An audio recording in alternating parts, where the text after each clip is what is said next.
और अब बात नीट री एग्जाम की। नीट री एग्जाम से पहले देश भर में आज मॉक ड्रिल का आयोजन किया जा रहा है। कल होने वाली परीक्षा की तैयारियों को परखने के लिए एनटीए यानी नेशनल टेस्टिंग एजेंसी सुबह 9 से रात 8 बजे तक पूरी परीक्षा प्रक्रिया का रिहर्सल कर रही है। इस परीक्षा को अब सुरक्षित और निष्पक्ष बनाने के लिए एनटीए ने पुलिस, जिला प्रशासन और केंद्रीय एजेंसियों के साथ मिलकर विशेष सुरक्षा व्यवस्था की है।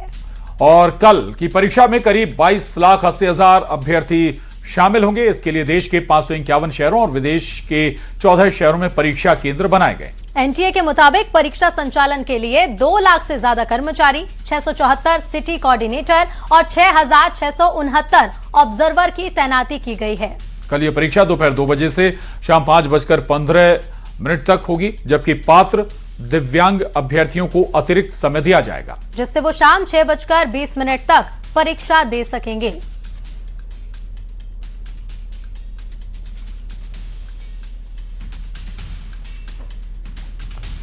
तो 3 तस्वीरें आपके टीवी स्क्रीन पर हैं। पटना की जहां पर एग्जाम से पहले मॉक ड्रिल हुआ है। अजमेर राजस्थान से भी ये तस्वीरें हैं। कल देश भर में एग्जाम होने जा रहा है, नीट री एग्जाम, और उसको लेकर रिहर्सल सभी जगह पर की गई है। तो देश भर में आज मॉक ड्रिल की जा रही है। कल दोपहर 2 बजे से शाम 5:15 तक एग्जाम होगा। 22,80,000 अभ्यर्थी परीक्षा देने वाले हैं।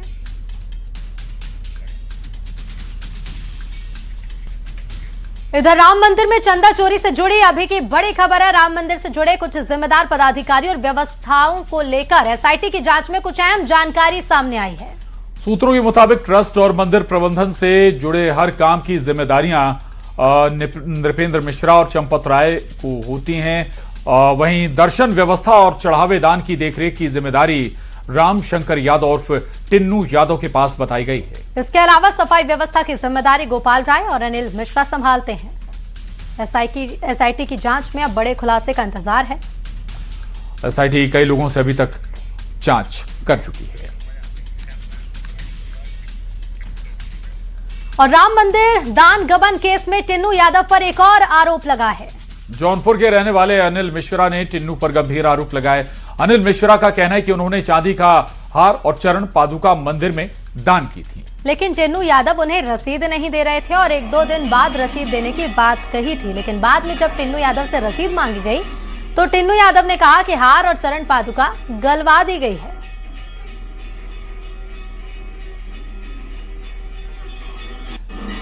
तो एसआईटी अब जांच कर रही है। दरअसल चंदा में चोरी का ये पूरा मामला था। 2 लोग संदिग्ध पाए गए थे। उनके घर से कुछ नकदी भी मिली है। इतना ही नहीं, जो लोग संदिग्ध हैं उनके प्रॉपर्टी, बेशकीमती प्रॉपर्टी भी उन्होंने हाल ही में खरीदी है।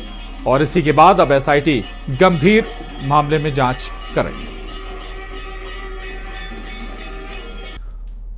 और महाराष्ट्र में शिवसेना को लेकर केंद्रीय गृह मंत्री अमित शाह ने एक बड़ा बयान दिया है। अमित शाह ने कहा है कि पहले शिवसेना शिंदे गुट कहना पड़ता था, लेकिन अब कोई गुट नहीं बचा है और इसलिए अब महाराष्ट्र में केवल एक ही शिवसेना है, मतलब सिर्फ शिंदे की शिवसेना। मुख्यमंत्री श्री एकनाथ शिंदे जी, पहले शिंदे जी के पीछे शिवसेना शिंदे गुट कहना पड़ता था, अब कोई गुट बचा नहीं है, एक ही शिवसेना हो गई है।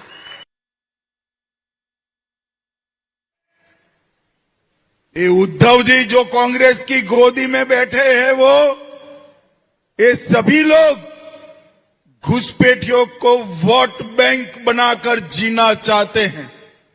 मैं उनको कह देता हूं, कान खोलकर सुन लो, ये देश धर्मशाला नहीं है, यहां वो ही रहेगा जो इस देश में जन्मा है।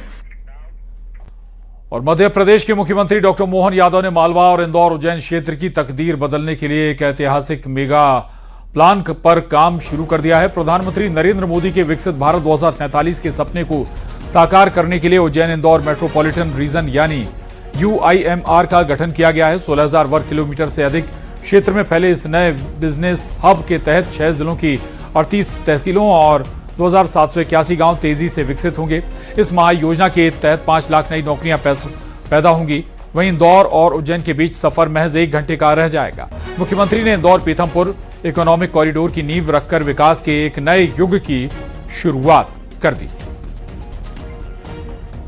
ऐतिहासिक सड़क का भूमि पूजन और केवल ऐतिहासिक सड़क नहीं, सब मिलाकर के लगभग 5,657 करोड़ रुपए के पूरे भूमि पूजन लोकार्पण के लिए जोरदार अभिनंदन हमारे यशस्वी केंद्रीय मंत्री श्रीमान मनोहर लाल खट्टर जी का। जोरदार ताली, दोनों हाथ ऊपर करके जोरदार ताली बजा के अभिनंदन। हमारे लिए एक तरफ ये जाना पाव पर्वत से छिपराजी गंभीर पूरा गंगा बेसन का इलाका और उमेशनाथ जी महाराज के माध्यम से महाकाल का वो पावन प्रांगण पित्रेश्वर महादेव से प्रारंभ होकर सीधा महाकालेश्वर तक जाने का रास्ता अगर कोई मिल रहा है तो आज की सौगात। जोरदार ताली बजा करके सीधी सड़क, बीच में कुछ नहीं।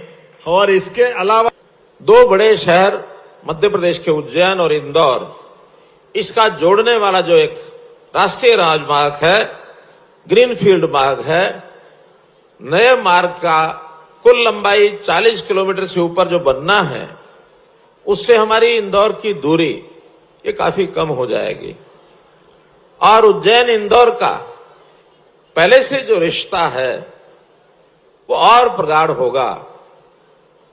उज्जैन हमारी धार्मिक नगरी है, आध्यात्म की नगरी है, हमारी प्रेरणा की नगरी है, श्रद्धा की नगरी है।